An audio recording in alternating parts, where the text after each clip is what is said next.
To get away with murder, You make me so happy.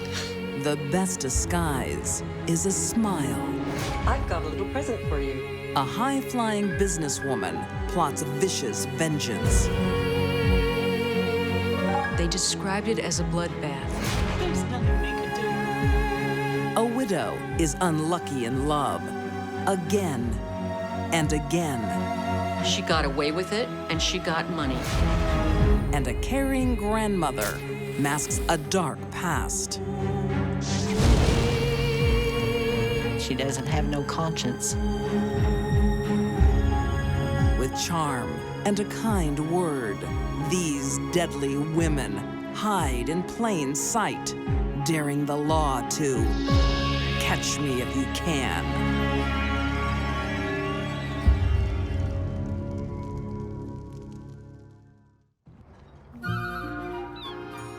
Vancouver, Canada, 1991. Two women from very different backgrounds forge a close bond. Guess what I've got? Woohoo! Champagne. Their children went to the same school.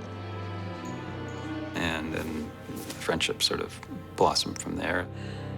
I love your necklace. Thank you. Gift from my father. 40-year-old Gladys Wakabayashi is the daughter of a Taiwanese billionaire. Here's long life and success. 53-year-old Jean James makes her own way to the top.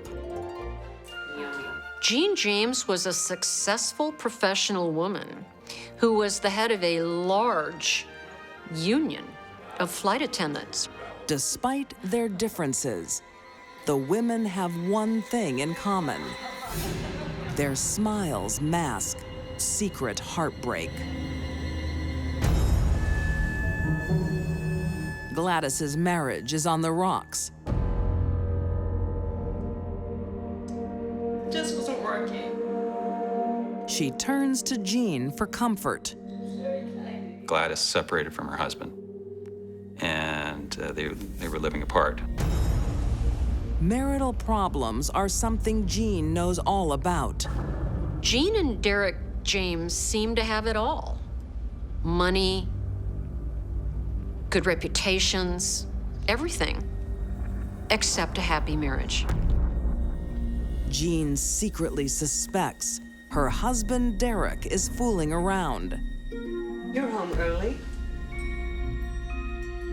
Yeah, I've got a business dinner. Who is? There were tensions in the marriage. That became apparent. You don't know them. They're from out of town. And her suspicions are right. Derek had a number of affairs. Jean turns a blind eye until she fears Derek is straying close to home. She had expressed that concern to a number of her friends. She was quite upset. She hires a private investigator to find out the truth. Check and see who's been calling. She had somebody obtain the hotel records of Derek's business trip to Toronto in Eastern Canada. The records reveal her worst fear. I'm going to go to bed now. Jean's husband is having an affair with her close friend, Gladys. It drove her over the edge.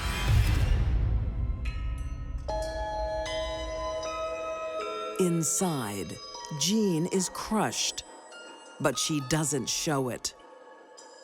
It went down the same way as the rest of her professional life did. Cool, calm, and collected. Hurt by two people she loves, Jean displays an unexpected emotion. Hi, Gladys. It's Jean. Kindness. Oh, great. I've got a little present for you. Jean wanted to visit Gladys and told her that she had a gift for her. See you soon. Bye.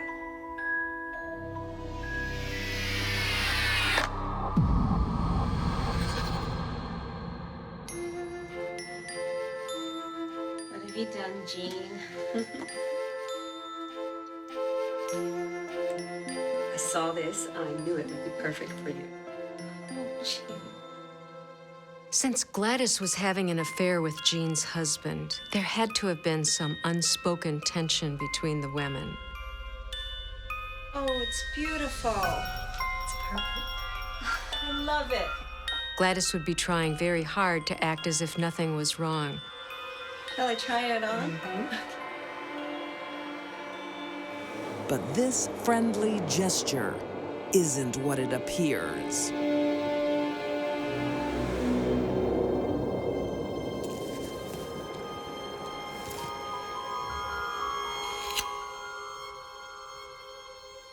Let me. She tricked her by bringing her a necklace. She tricked her by saying, "Let me put it on your neck for you."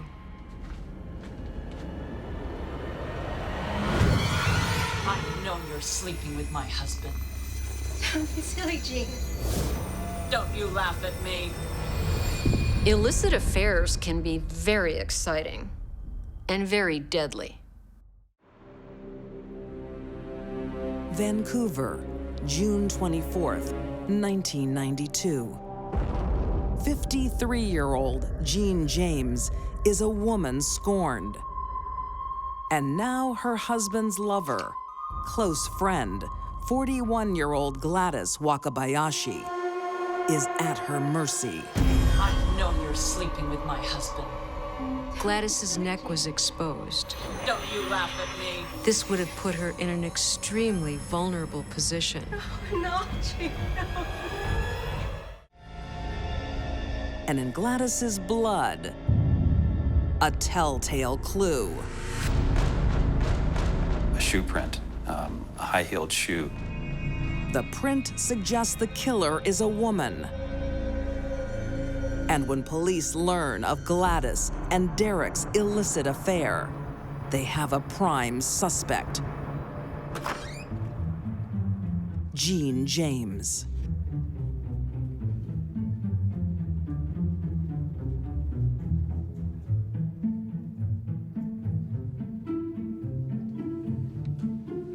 Are these all your shoes? Yes, they're all in there.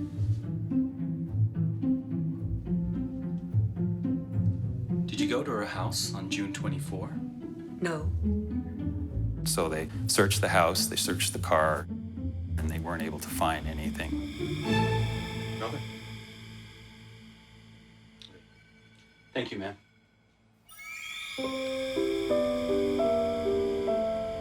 Jean has taken her revenge and left no trace. Jean was a smart woman. She planned this crime down to the last detail. They had basically insufficient evidence to lay charges, so that's where the case rested at that point. The investigation stalls. And as quickly as she turned to murder, Jean switches back to being a regular housewife. By all appearances, she was just, an ordinary middle-class citizen living her life out in a nice suburb of Vancouver.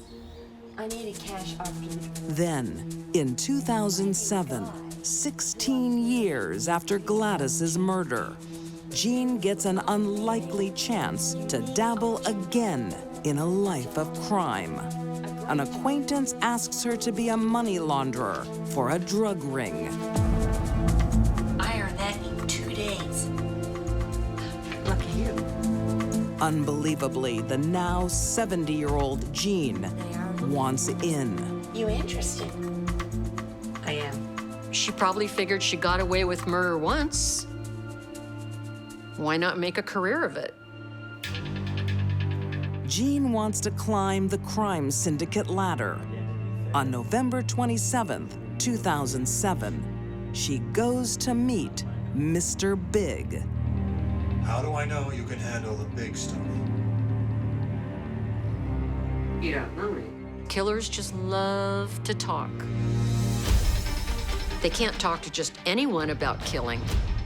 But if they think they're in good company, they will brag.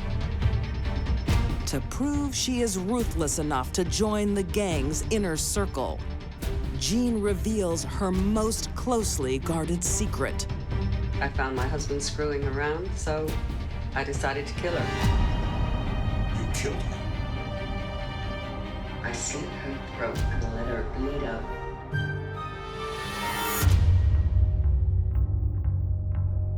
You're under arrest. Jean has been duped. The entire scenario is an undercover sting run by Canadian police. She never thought that law enforcement would lay a trap for her and that she would walk right into it and admit to everything. After 16 years, her big mouth finally traps Jean. The Royal Canadian Mounted Police are known for always getting their man. This time, they got their woman. For the family of Gladys Wakabayashi, justice at last. Jean is convicted of first-degree murder and sentenced to 25 years to life. So she'll probably never see the light of day again. Jean wanted to keep bad company, and now she is.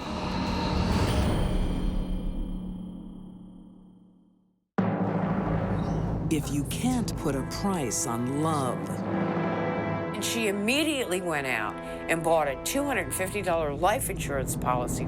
can you put a price on marriage? You were really subjecting them to an agonizing death. For some women, the answer is yes. How dare you? She got away with it, and she got money.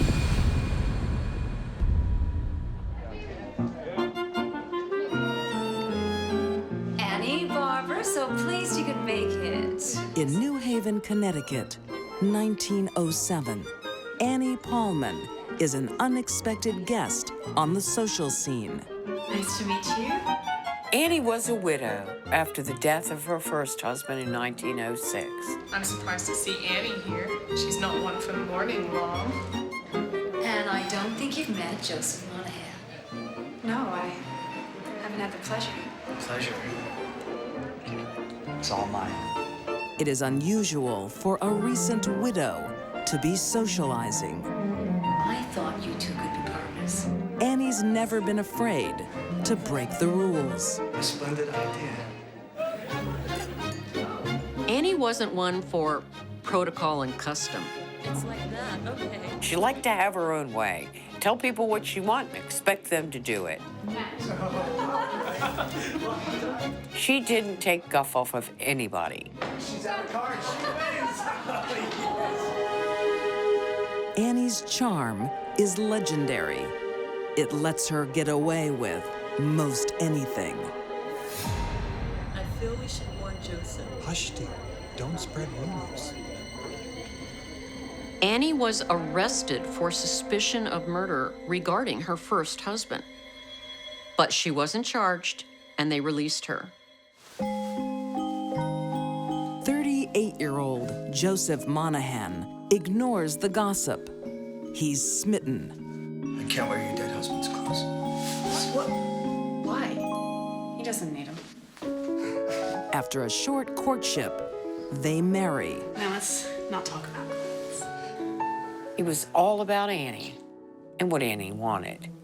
And in her mind, Why, Mrs. Monahan? what Annie wanted, Annie got. His family welcomes Joseph's new bride, particularly his younger brother, John. Hey, I brought John home for dinner. You don't mind, do you? Of course not. Bye. Whiskey? Sure, yeah. It's good to see you again. Looking stunning as always. Oh, stop. Annie's allure has no bounds. Neither does her appetite for men, Oh, I'm so sorry. Oh. which is just as well. She's having a run of bad luck. A little over a year into Annie's new marriage, Joseph becomes sick. Annie nurses him, Brother, But he slides downhill. it looks worse. It's long and slow and horrible.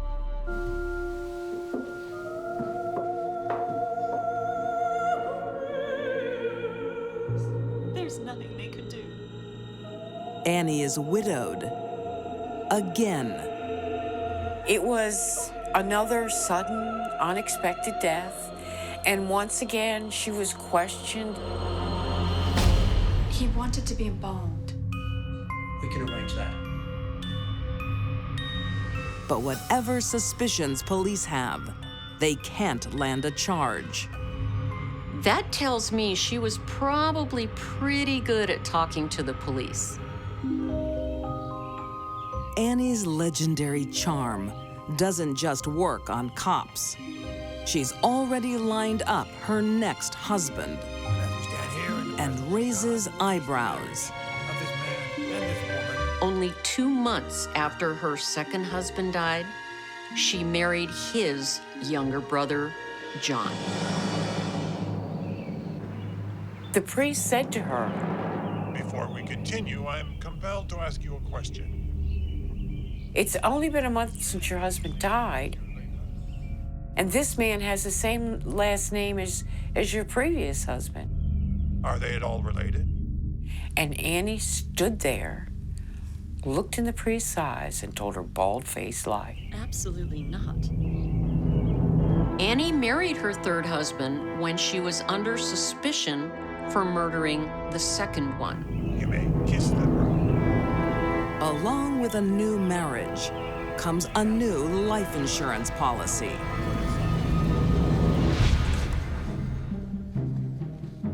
She immediately went out and bought a $250 life insurance policy on John Monahan for the sum of 15 cents a week.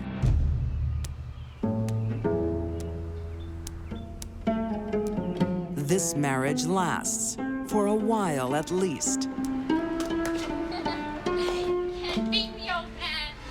But when Annie's 17-year-old niece, Jenny McNamee, comes to stay, trouble returns. Jenny had lost both of her parents. Her mother was Annie's sister, so of course Annie took her in. Jenny settles in well to her new home. A little too well for Annie's liking. Jenny, don't you have chores to do? Just having fun. A little too much, I'd say.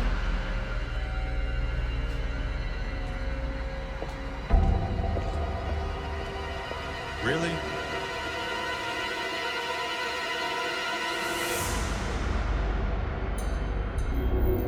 In 1913, illness strikes again. Not Annie's husband, her niece. Just rest quietly. But the ever-cautious Annie has insured her, too, just in case. Annie insured her 17-year-old niece with 3 different life insurance companies for a grand total of $2,400. That was a lot of money back then. Is she going to be okay? Jenny's doctors think it could be food poisoning. She just needs rest. All they knew was that she had stomach and intestinal trouble. They didn't know what was wrong. If it was gastrointestinal issues, it was usually attributed to spoiled food. Sometimes people die from that. If they're living with Annie, it's probably another reason. New Haven, Connecticut, 1913. Annie Monahan looks on as her 17-year-old niece, Jenny McNamee, loses her fight with a mysterious illness. She's not suffering anymore. She should never have suffered. Annie's run of misfortune is becoming a little too much to believe.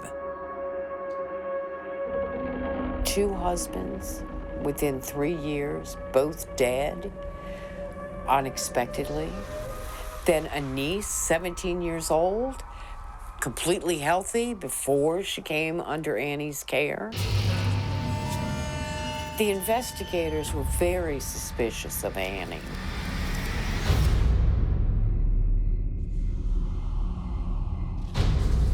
With mounting circumstantial evidence, police order an autopsy on Jenny's body. They found enough arsenic in her body to kill 6 people. The police exhume Annie's 2 husbands to look for more arsenic. But she's one step ahead. He wanted to be embalmed. Of course. The fact that they were embalmed with liquid arsenic meant she could never be caught for poisoning them with arsenic. The case crumbles. There is no way to prove Annie gave her niece the poison. There just didn't seem to be enough evidence to successfully prosecute.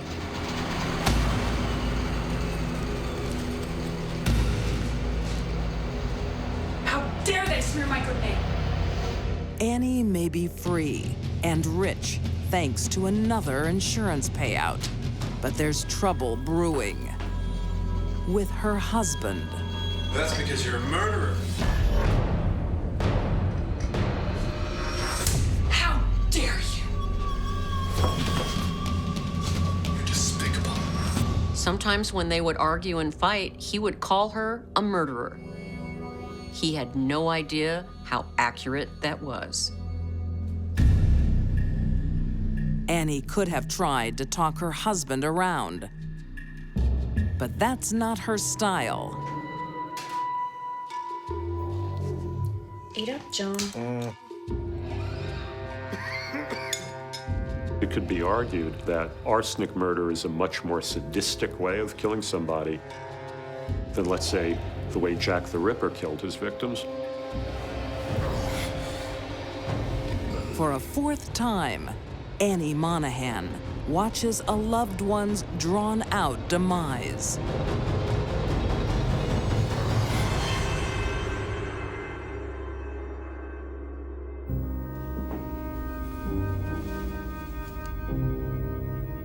Before Annie can have another husband embalmed, the police strike.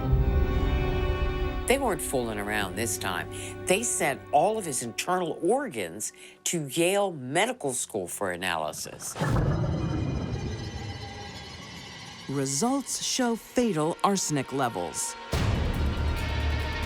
Coupled with evidence from her niece's death, Annie's charm has worn off. At her trial, Annie shouted, "I'm innocent. You've tried to get me every time."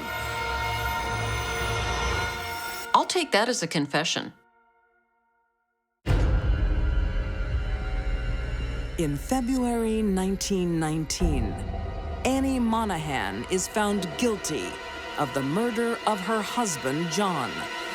She is sentenced to life in prison, where she dies, a notorious serial killer.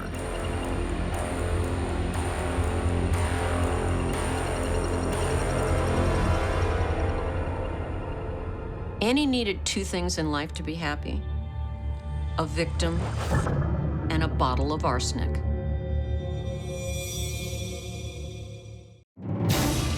People like to believe you can escape your history. They viewed her as bad news. But some women... That promiscuous behavior signals something bad is going on.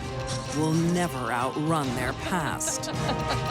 She doesn't have no conscience.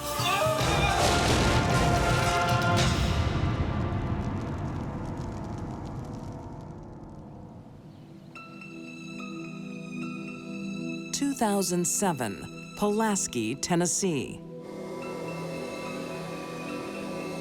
64-year-old house cleaner Linda McElroy takes pride in her work. She was considered by people that knew her in the community to be a wonderful woman. Linda's been here in Pulaski for 35 years.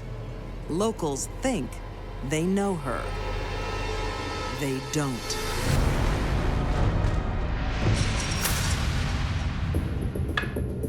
Linda would have had to have been constantly looking over her shoulder, waiting for the little idyllic life that she'd built for herself just to come crashing down around her.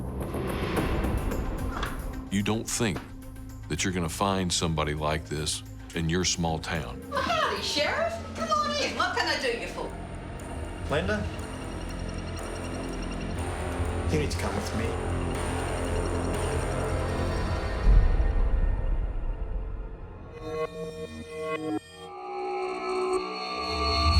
Wind back the clock almost 50 years to 1961 in the riverside city of Ashland, Kentucky. Linda is an 18-year-old stay-at-home mom. No, you're not. Go to sleep. In her first marriage, Linda had 4 children, little kids. But the teen wife can't wait to trade domestic drudgery for a night out. She had a reputation in the community as being a woman who liked to have a good time. I'm going to Sue's tonight. You're always going out. Are you kidding? I stay at home all day with the kids. Okay. But what her husband doesn't know is that Linda's not meeting her girlfriends.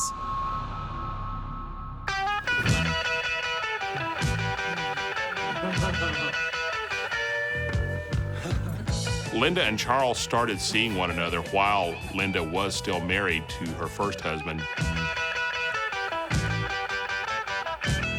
She would go out and sneak out with Charles. 17-year-old Charles Darby is head over heels for Linda. You make me so happy. Me too. Charles Darby was known as a very hardworking, very industrious type individual. He was a sweet person, very funny, very energetic. I hate going back to him. Do you mean that? Yeah, I do.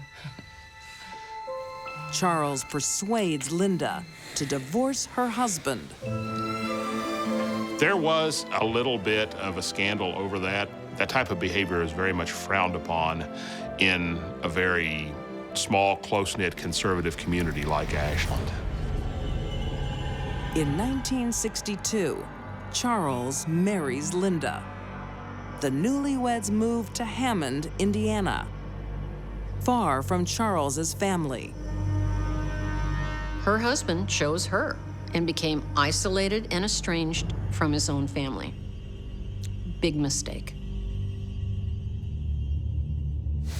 7 years later, Charles struggles to support Linda's 4 children and one of their own. Radio not here, I come. Neither of them had regular employment. They were getting by on what Charles was bringing in through his carpentry business, which wasn't much. Linda treats herself to fine clothes anyway, Oh, shoot. neglecting the bills. Don't worry about it, kids. They got their gas cut off and it cold. Their electric was cut off. And he found out she wasn't paying the bills. When confronted about the unpaid bills, Linda comes up with a shocking revelation I gave you money for the bill. about where the money's gone. You spent it on yourself. On a doctor's appointment. I have cancer. She told him she'd been going to the doctor, and she told him she had cancer. Well, they didn't have any insurance where he was self-employed. It's tragic, heartbreaking, and entirely make-believe. Linda even lied to Charles about having cancer and that she needed more money for treatment. When Charles discovers the lie, he takes drastic action. I warned you. Charles did place an ad in the newspaper at one time stating that he was not responsible for his wife's debts, that he was responsible for no one's debts other than his own. How could you? This is embarrassing. Well, you gave me no choice. That didn't sit too well with her at all. The public put-down turns Charles's wife into his enemy. Charles knew Linda was bad news, but he wouldn't leave her. That was a fatal mistake. Hammond, Indiana, 1970. Father of 5, Charles Darby, comes down with an unknown illness. He couldn't seem to shake the symptoms. Thank you. His wife, Linda, dotes on him until... I'm going to visit my father. He's really ill. She tells him she's going to take the kids to visit her parents. You'll be okay. Leaving Charles to fend for himself. Leaving a spouse who is in the throes of a very severe illness like Charles was certainly odd behavior. Linda is gone for 4 days.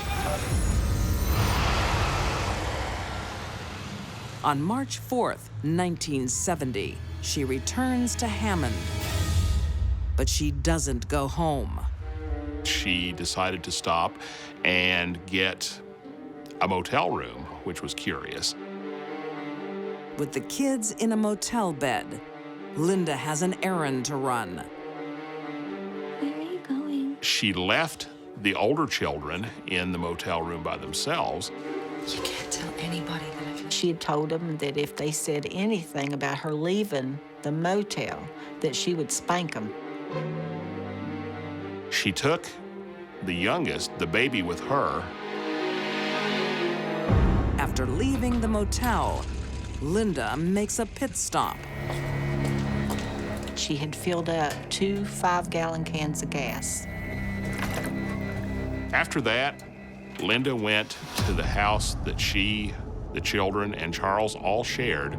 She left Chucky in the car as she went to do what she had to do.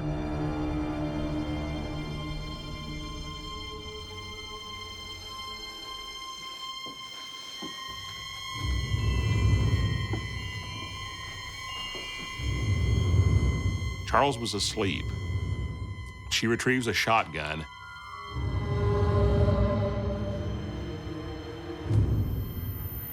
And she shoots Charles in the side with that shotgun.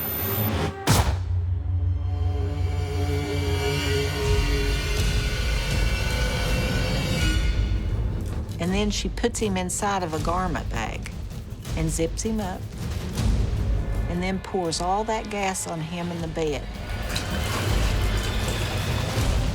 And then strikes a match.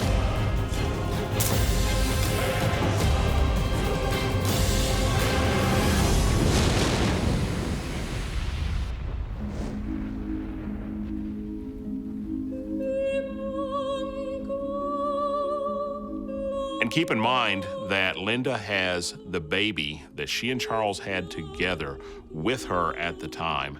Just the fact that she would have that baby with her is diabolical. She doesn't have no conscience. Not at all.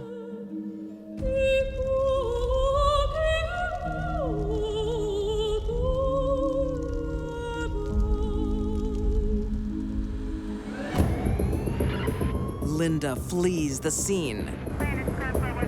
When police arrive, they quickly deduce this is no accident. For one thing, it's very obvious that an accelerant was used to start the fire. That's not the only mistake Linda makes. She left a trail of evidence. Linda was identified by the service station attendant. There were tire tracks recovered at the scene that matched the tires on Linda's vehicle. She didn't hide the gun well. The police found it behind the vending machine at the motel. And finally, Charles's body reveals something diabolical. Linda laid the groundwork for this murder months earlier. They said that, he'd been poisoned for months. In October 1970, Linda Darby is convicted of first-degree murder and sentenced to life inside the Indiana State Women's Prison. The family was very relieved because they thought, she would pay for the crime she had done for taking his life. But after just 2 years behind bars, Linda gets a chance at freedom. In 1972, Linda scales a fence at the Indiana State Women's Prison. It wasn't a well-planned escape attempt. It was just spontaneous. She saw the opportunity and she took it. The escape leaves her with minor cuts. Are you okay?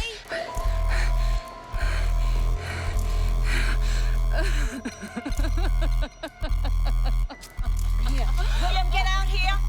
After she escaped, she met a man named Willie McElroy Jr.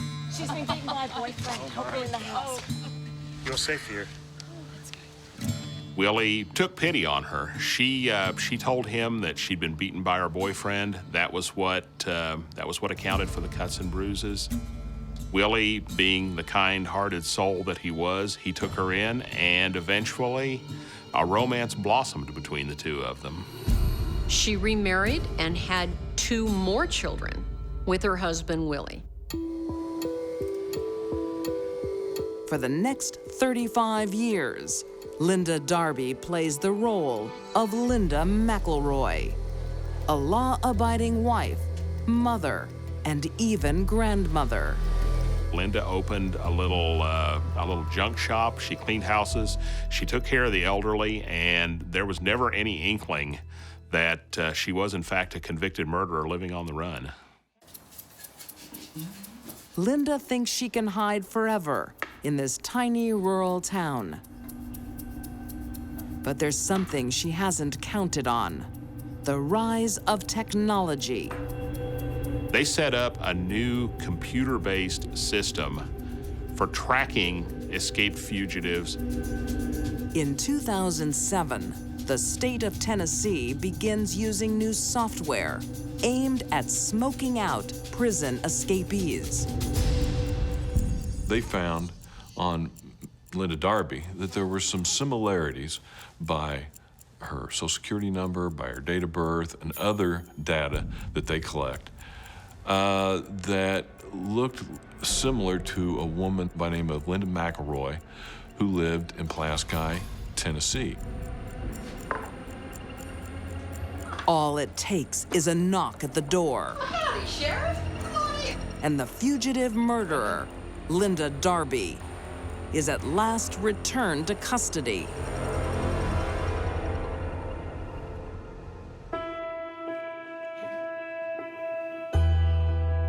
She's lived on the run for 35 years. They set up this new program, and in 72 hours, she's back behind bars.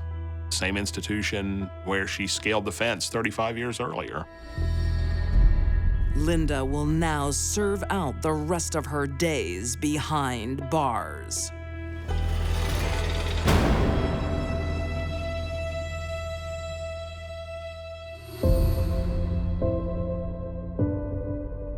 She'll die in there. And I don't feel sorry for that, because she'll pay for it. When she was arrested, the community rallied around her and didn't think she should go to prison because she had been such a good girl for 35 years. Living a crime-free life for 35 years does not make up for murdering an innocent man. Linda had to pay.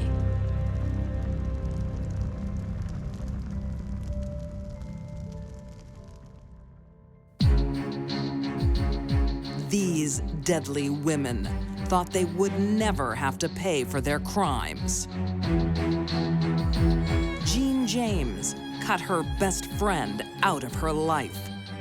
Annie Monahan believed her luck would never run out.